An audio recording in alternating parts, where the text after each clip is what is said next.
Change is inevitable in life, and when you embrace it, you will begin to see change as an opportunity for growth. These are the inspiring words from Jack Canfield, a motivational speaker. And I have to agree that the only permanent thing in our world is change.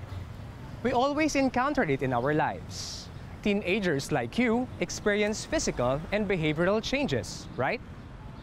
We can also observe changes in our environments brought about by modernization. Our perspectives and level of knowledge and skills likewise change as we grow. Indeed, we encounter a lot of changes. Today, join me as we investigate important changes brought about by chemical reactions. Let us unleash the saysay at husay ng inyong mga sarili as we explore the wonders of physical science. Tara, samahan niyo akong maglakad at matuto sa makasaysayang lugar ng Intramuros.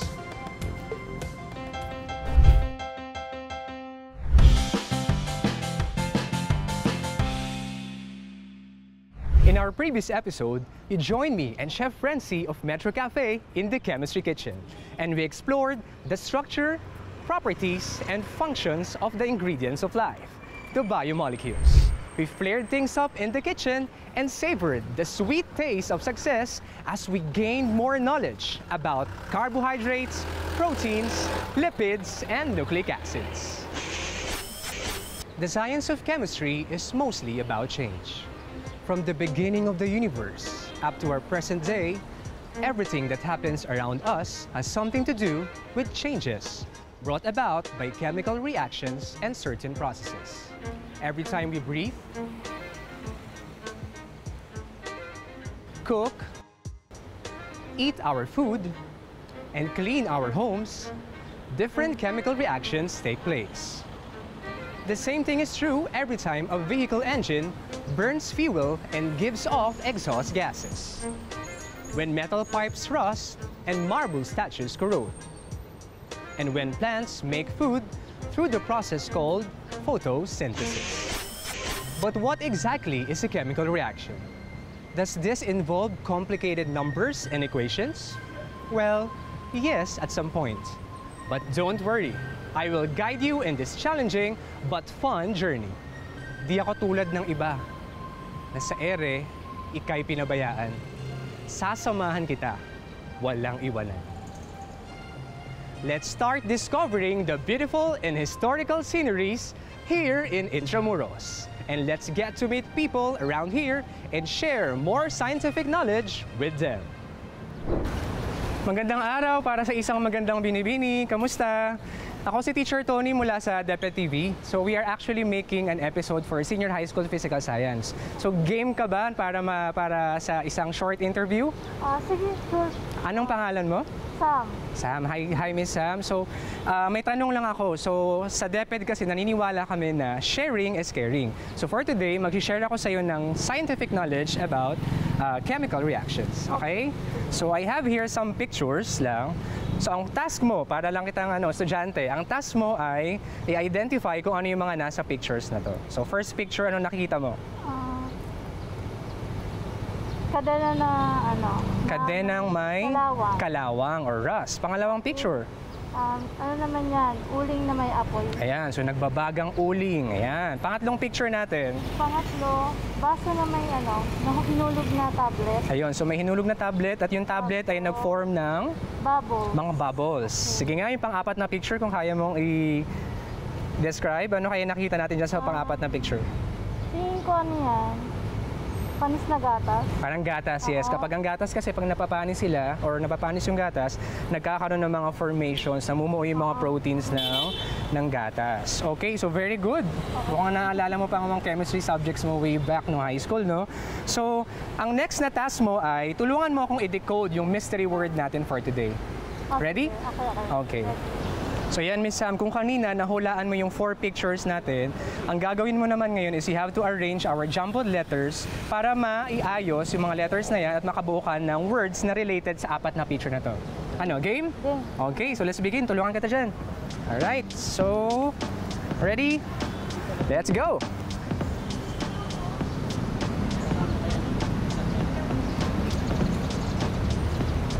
chemical. Okay, mukhang nakuha na ni ate ang ating mystery word. Congratulations! Ayan. So, ang ating mystery word ay chemical reaction. So, can you remember ba ano ba yung chemical reaction na yan? So, sa science or sa chemistry, what is chemical reaction? So, sa picture natin na apat kanina, so we can have visual clues or yung mga pwede nating tignan that we can that can serve as indicators para malaman natin na ang chemical reaction ay talagang naganap sa different states of matter. Matter interacts with other matter of certain types to form new products through a process called chemical reaction or chemical change. It is a process through which one or more substances are changed into different or new substances. Some visual clues or indicators that we can look for to tell whether a chemical change has happened include a change in color, a change in temperature, the formation of bubbles, and the formation of precipitates. We call the original substances reactants, and the new substance or substances formed after the reaction are called products. In this example, a rusting metal chain, which one is the reactant and which one is the product? So sa science, gumagamit tayo ng symbols and formulas to represent chemical reactions. So ang kalawang, yung sa first picture natin kanina, di ba? Ang kalawang or rust ay nabubuo kapag nag-react ang iron at oxygen. So we can say that iron reacts with oxygen gas to produce rust. Or sa chemistry, ang tawag natin ay iron oxide. So yan ang ating pinaka-chemical equation. So sa tingin mo, Miss Sam, ano dyan yung reactants at ano naman yung products? So sila yung nag-react. Si iron, tama, at saka si oxygen gas. So sila yung dalawa yung nagsama, nag-react. Tapos yung products natin, syempre ang Iron oxide. Iron oxide. So very good. We can convert a word equation to a chemical equation by replacing the names of the reactants and products with their corresponding symbols and formulas. We use the plus symbol on the left side of the equation, and it can be read as combines with or reacts with. If it is on the right side of the equation, it is read as and. The arrow that separates the reactants from the products can be read as produces or yields. There are times that we need to indicate the physical state of each reactant and product. To do this, we use italicized letters in parentheses. S for solid, L for liquid, and G for gas. Substances dissolved in water are known as aqueous, and we label them with AQ. Going back to our reaction, we can write it as a chemical equation like this. We have to take note that both the word equation and chemical equation do not give information about the amount of reactants and products involved in the reaction. The next thing we have to do is to balance the chemical equation. In any chemical equation, the law of conservation of mass applies.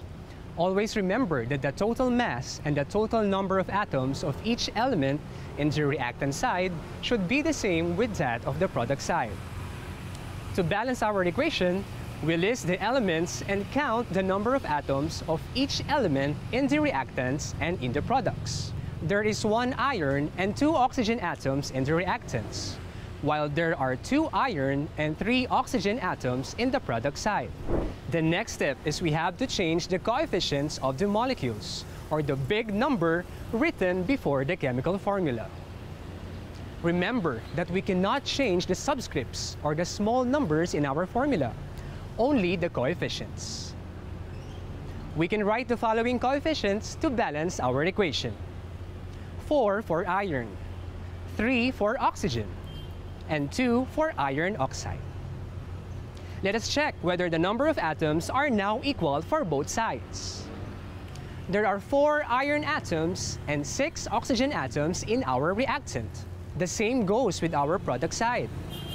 Our chemical equation for iron oxide or rust is now balanced. Balancing equations require patience and analysis. Like what I always say, you just need to be focused, to be disciplined, and to be determined until the end. And surely, you will be able to balance chemical equations correctly. Practice rin, para ang utak di kalawangin. After that mind-boggling encounter with equations, let us now relax our minds and continue our intramuros adventure.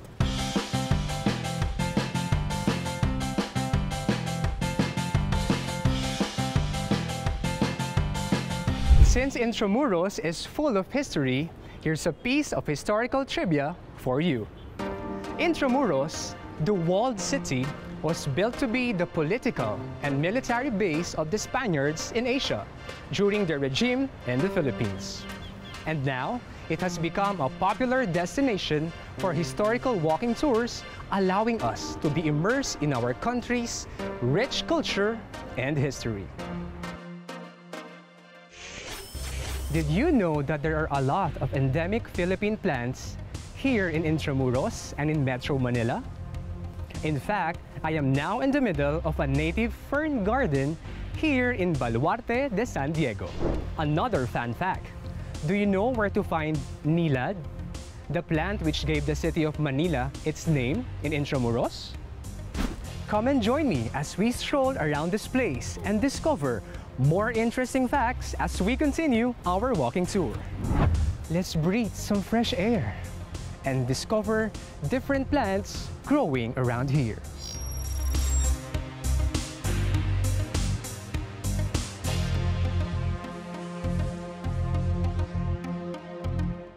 Let's meet one plantito or plantita and try to challenge him or her with interesting science questions. I think natagpuan na natin ang certified plantita. So anong pangalan mo is certified plantita? What's her name? Donna Moreno. Ah, yan. Hi, Miss Donna. Hi. So pwede ba naming may challenge kayong grupo ninyo to certain scientific questions that I have prepared? Sure. Okay. Sige nga, what are the needs? Ano yung mga needs ng plants para sila'y mabuhay? Sige nga, what are the basic needs?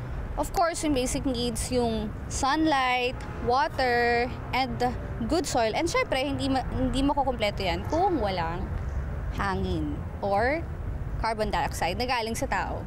Okay, so carbon dioxide ay galing sa ating mga animals, just animals and humans. Okay? And because sa DepEd TV, naniniwala kami that sharing is caring. So, familiar ba kayo sa photosynthesis? Photosynthesis is the process wherein plants make their own food. Okay? So, in this specific episode, we are actually talking about chemical reactions. So, alam nyo ba yung mga kailangan ng plants para makapag-produce sila ng mga specific compounds or substances na kailangan nating mga tao? So, actually, I have here the chemical equation for photosynthesis. For our equation, we have so you can see the numbers. Okay, yung mga numbers na yan represents the number of molecules na kailangan ng mga plants para makapag-photosynthesize sila. So they need 6 molecules of carbon dioxide. So again, ang carbon dioxide ay galing sa ating mga animals and humans. They also need, of course, you've mentioned, 6 molecules of water. And then, of course, very important or very essential na ingredient para makapaggawa sila ng sarili nilang food ay, of course, they need light energy. At ang main source niyan, of course, is the sunlight. What do you think are the products? Ano yung napoproduce ng mga plants? You have C6H12O6, and that is your glucose. Yan ang isa sa mga distinct characteristics ng mga plants. They can make their own food. So nakakagawa sila ng sarili nilang pagkain. So they don't need to eat other plants, eat other animals para mabuhay. Okay? And of course, very important din, every time na gumagawa sila ng food via photosynthesis, they are producing 6 molecules of oxygen. Okay, so parang ano lang, balikan lang. We give them carbon dioxide and they give us oxygen. See? Even plants can perform certain chemical reactions to produce their own food and to continue performing their important roles in nature. Like the plants who are energized by the sunshine, I think it is also time for us to be energized by doing some simple exercises. Rizal Park has also become a favorite hangout for fitness enthusiasts who want to do their exercises in a peaceful and relaxing place. Did you know that every time we do prolonged and intense exercises, a chemical reaction takes place in our body? Let us walk and find someone we can talk to and get to know some facts about his or her exercises routines. Magandang araw! Pwede ka bang ma-interview sandali? Makabala kita sa pag-exercise mo. Ako nga pala si Teacher Tony from DepEd TV. So we are actually making an episode about chemical reaction. So pwede ka ba? Game ka ba? Anong pangalan mo? Okay. So Aaron, gaano kadalas ka nag-stay dito sa Doneta para makapag-exercise? Tuwing umaga po, mga 4 AM hanggang 7. Okay. Araw-araw yun? Opo. So talagang athlete ka ba? Yes po. Anong sports mo? Basketball. Basketball. So sa part ng training ninyo na everyday nag-routine. So ngayong pandemic, ano yung changes na nangyari? Or napansin mong changes sa mga routines? Nagkaroon na po ng online workout yung training namin. Okay, so isa yun sa mga isang platform, nag-online workout. So aside from online workout, nag-physical talaga na dito na nag-training. So yun. So ngayon lang, interviewin lang kita about gusto ko lang mag-share ng konting facts about science. So actually there are chemical reactions na nangyayari sa katawan natin every time na tayo ay nag-exercise. Okay, so ang first na uri or first type ng reaction is what we call the aerobic respiration. So ano bang pakiramdam kapag tayo ay nag-exercise? Unang-una siyempre napapagod. Napapagod. So ano pa? Hinihingal. Bakit kaya tayo hinihingal? Siguro sa na rin natin, kinakapos tayo ng oxygen. Very good. So actually, tama yung sagot mo. So kailangan kasi ng katawan natin ng oxygen. So may idea ka ba kung bakit oxygen at hindi ibang klaseng gas? Wala. So explain ko sa iyo So ang chemical reaction natin doon is ang tinatawag na aerobic respiration. So aerobic, ibig sabihin, may presence ng oxygen. Okay? So yung C6H12O6, ito yung glucose na nakukuha natin every time na kumakain tayo. So nasa dugo natin yan. So yung glucose na yan, hindi siya makakapag-produce ng energy kapag walang oxygen. So kailangan natin ng isang molecule ng glucose plus 6 na molecules ng oxygen. Okay? So yun ang ating magiging reactants. So kapag nag-react na ang glucose at ang oxygen, ang mga products na mapoproduce ng katawan natin ay, familiar ka ba dito? CO2? CO2 is carbon dioxide. So ito yung hininga natin or yung hangin na hininga natin palabas. In-exhale natin, okay? So aside from carbon dioxide, nakakapag-produce din, every time na huminga tayo, may moisture content yun. So may water, 6 molecules ng water. Siyempre, dahil nga gumamit ng oxygen, siyempre, meron tayong energy, kaya nga meron nakakapag-exercise pa rin tayo. So we have 36 ATPs or adenosine triphosphate. Ito yung form ng energy na kayang gamitin ng mga cells ng katawan natin. Okay? Pero minsan, Aaron, napapagod tayo, di ba? Tapos kinakapos tayo ng hininga. Ibig sabihin nun, hindi na kayang supplyan ng puso natin at ng baga natin yung mga muscle cells natin kapag nag-exercise tayo. Pero may paraan yung muscles natin para makapag-continue pa rin tayo ng ating workout or ng ginagawa natin. So yun naman ang tinatawag na anaerobic. So ibig sabihin, walang oxygen. Okay? Kung mapapansin mo, glucose lang siya. Okay, di ba? So C6H12O6, that is your glucose, may enzymes lang sa muscles natin na tumutulong para ma-breakdown siya into C3H6O3, ibig sabihin lactic acid. Baka narinig mo yan sa mga trainings mo, lactic acid plus energy. Kung mapapansin mo, kanina 36 kapag aerobic, di ba? Ano mapapansin mo? 2 na lang, mas konti. Although, konti, kaya pa namang makatulong. Kaya pa namang kumbaga itawid yung training natin or every time that we do mga heavy exercises. Okay? So that is called anaerobic respiration. And then sometimes, matanong kita, nakaka-experience ka ba ng mga muscle cramps? Namumulikat ka ba? Bakit kaya tayo pinupulikat? Sa sobrang pagod po, di naman nakaya namin yung Yun, tama. So ibig sabihin nun, yung lactic acid na nakukorn, nag-build up na siya. Actually, okay siya on a certain level. Pero kapag nag-build up na sobra-sobra yung lactic acid, that's the time na nag-contract na masyado yung muscles natin. Doon tayo pinupulikan. Kaya nga, di ba ikaw nagtitraining ka everyday. So ano bang advice ng coach ninyo about trainings? Kailangan Kailangan lang po sundin yung workout para pagdating po ng game condition po. Kumbaga hindi lang basta-basta na gusto ko 30 minutes mag-workout ako, gano'n, diba? Kumbaga may oras, tsaka may intensity, tama ba? Ayun. So yun lang. So that is aerobic respiration at saka anaerobic. Okay? Opo. Sige, yun lang. Maraming salamat sa time. Abangan mo na lang episode natin sa DepEd TV. Sige. Okay, thank you, Aaron. How does a person feel after exercising? Does he or she become energized? Or perhaps it would make him or her hungry? And since all this walking I'm doing is exercising for me, I'm quite hungry myself. Come on, let's find something to eat.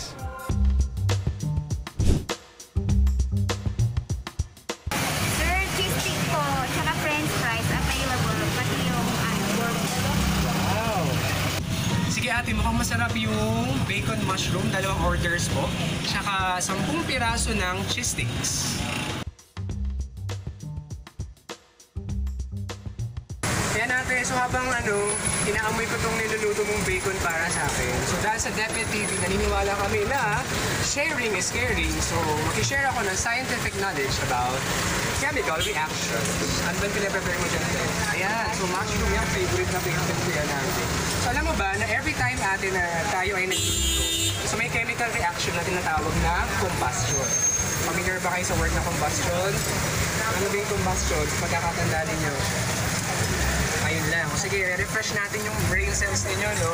So, combustion refers sa reaction na nagaganap every time na merong apoy. Okay? So, sa stall ninyo, ano ba ang source ng fire nyo dito? Siyempre, yung gasol or yung LPG. Alam mo ba na LPG na yan, siyempre, meron yung tinatawag na propane. Okay? P-R-O-P-A-N-E. Propane. So, ito actually yung chemical equation. So, ito yung chemical equation. Konting lang tayo, chemistry tayo. Ayan, so ang propane ay chemically represented as C3H8. So, propane is actually a component of our LPG or liquefied petroleum gas. So, syempre, ang apoy, hindi siya mag-aapoy kung walang oxygen. So, kailangan mo ng 5 molecules ng oxygen. So, tandaan mo yan natin ako nagluluto ka. Propane at saka oxygen. Okay? So, every time nagluluto, so that is our reactant, makakapag-produce tayo ng 4 na molecules ng water plus 3 molecules ng carbon dioxide. So lahat ng yun ay nare-release sa atmosphere, sa hangin, sa paligid natin. Plus, of course, nare-release din siya ng energy. So ano bang energy na nararamdaman natin? Mainit ba? Malamig? Siyempre mainit. So it releases a certain kind of heat energy. Okay? So ang tawag po sa reaction na ginagawa natin every time we cook using the fire from the LPG is combustion. Pakiulit nga ate, combustion. Ayun, combustion. At dahil dyan, pang malapit ng maluto ang aking bacon mushroom with white onions. At alam mo ba ate na kapag mataas ang temperature, ano kayang rate ng reaction natin? Mabilis or mabagal? Kapag mainit, ano nangyayari sa reaction? Bibilis ba siya or babagal? Sa tingin nyo lang po. Bibilis, very good. Kasi kapag mataas ang temperature, it's actually increases the rate of our reaction. Diba minsan kapag ayaw nating mapanis yung pagkain, anong ginagawa natin? Ayaw mapanis, nilalagay natin yun, very good. So, sa freezer. So, sa freezer naman, malamig. So, dahil malamig, napapabagal nyo yung pagkapanis, kasi yung pagkapanis is also a form of chemical reaction. Okay? So, temperature plays a very important role sa gaano kabilis yung magiging reaction ng mga bagay-bagay sa paligid. In this case, sa pagkain.